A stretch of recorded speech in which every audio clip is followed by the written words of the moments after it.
Welcome to our report from Strasbourg. There's been a lot of debate and discussion about TTIP, and Matt's going to tell you all about that, what's happened in the farce that's happened in this chamber this week. But I personally have been dealing with things around Russia and Ukraine, and there's been reports coming out looking for member states to increase their funding on defence.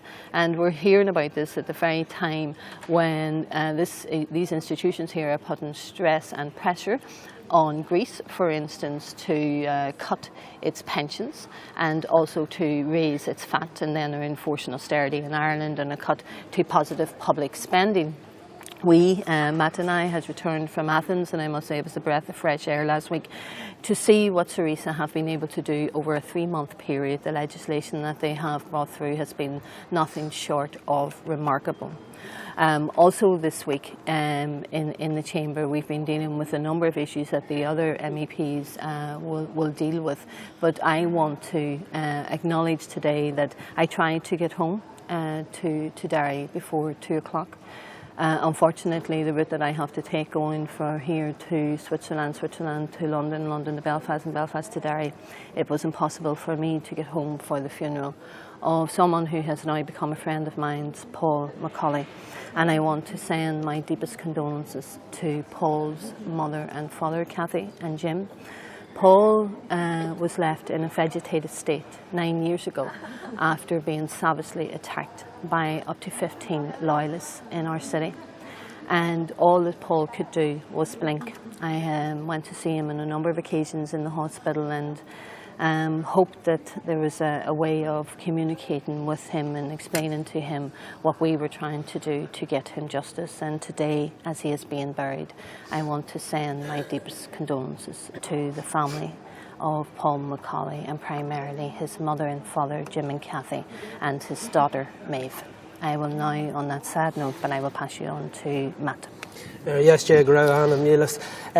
This week, the European Parliament was exposed in the fact that a very important TTIP debate was taking place. Now, you would imagine that MEPs would have relished the opportunity to tell the thousands of people who have been sending emails and the hundreds of organisations that have been engaged in TTIP campaigns over the past years where Parliament stood on this issue. Parliament blinked.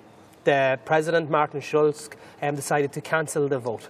Yesterday morning at 8 a.m, we arrived in for a debate on TTIP. So each of the groups, each of the political parties will be in a position to outline where we stood vis-à-vis the positions of so many thousands, hundreds of thousands of citizens who have engaged in public campaigns. Parliament voted by 183 votes to 181 votes to suspend the debate, making it very clear that not only were they not going to vote on this very important issue at this time, but that they weren't even going to allow other MEPs to express opinions on it.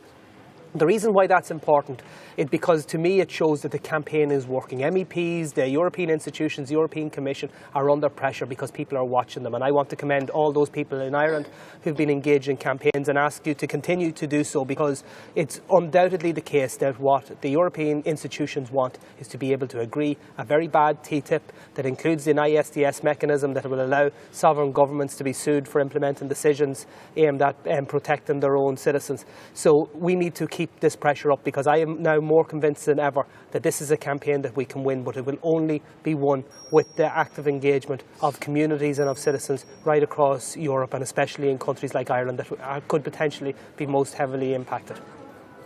Leah. Right, Matt. Well, Dave, we're Matt agus fáilte over Ishkari and Agron, especially at the show of Strasbourg. I suppose this week for me and the last few weeks has all been about discards, and the discard ban has finally come into action. So, well, it would be implemented in 2016. I welcome it. It was a regional agreement that was done for the northwestern waters. The only problem I have with it is that making sure that our smaller fishermen particularly are aware of what the obligations are and how they can implement the new rulings on the discard. It's great that we're not going to be throwing basically, hundreds and thousands worth of fish back into the sea. So Beshin Radanova, also last week we had a very, very good mental health delegation where we had over 40 advocates, ranging from those who are NGOs to those who deal with suicide, gachsáis Radanori is a Beshin Harava Tochtach. coming out of that, I'm hoping that we'll start a movement of change in Ireland, north, south, east and west, where we talk about how we can have that joined up approach to how we deal with mental health. It's a huge issue, and it just seems to be in epidemic proportions at this stage when you see kids and elderly people taking their own lives. These are the most vulnerable in society, and it's unacceptable in this day and age that we're not looking after them. So, cahamid tacht le chéile agus plan, maithachar ar fáil chun dailá le sin. The other thing is, next week I am having a women's conference in Limnach, or in Cahir actually. And so again, that's going to be an internal women's conference really for female party activists, trying to empower women, because listen, women can do it, and we are proof of that here, except of course with Matt helping us along the way. So Sinead, be me caintliv arish my other budgets, which is coming up, but that's for next week's session, or the next month's session even.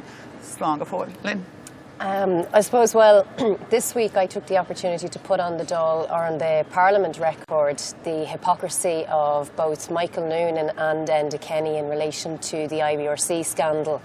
So while a lot of people are focused on Denis O'Brien's involvement in this case, what I wanted to point out was the fact that Enda Kenny, our Taoiseach, who was quick to rush to Paris and stand with Angela Merkel and Hollande to express his outrage at the threat of freedom of expression, was missing in action for the last week when Dáil privilege was under threat and when no media outlet would print what Catherine Murphy had said in the Dáil. So his hypocrisy was clear for everyone to see, but also Minister Michael Noonan's hypocrisy in relation to debt write-downs. So in relation to the €119 million discount that Denis O'Brien allegedly got in the SiteServe deal, Michael Noonan said that this type of debt write-down is quite normal, but yet he's the very first man to come out and rule out debt write-downs for the Greek people, which would certainly benefit the Irish, and also to rule out writing debt off people's mortgages. And we see that the mortgage crisis in Ireland is continuing to get worse and worse as families lose their homes. So I suppose this is the type of leadership that we have in Ireland, and I thought it was important to put it on the Parliament record.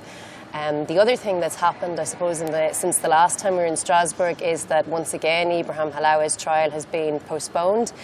His mental health is now of very serious concern, and I'm meeting his family again this week to see how we can continue to put pressure on Minister Charlie Flanagan to demand the release of this young teenager, and he needs to be back home with his family because it's just too much stress from now after almost 2 years in prison without trial.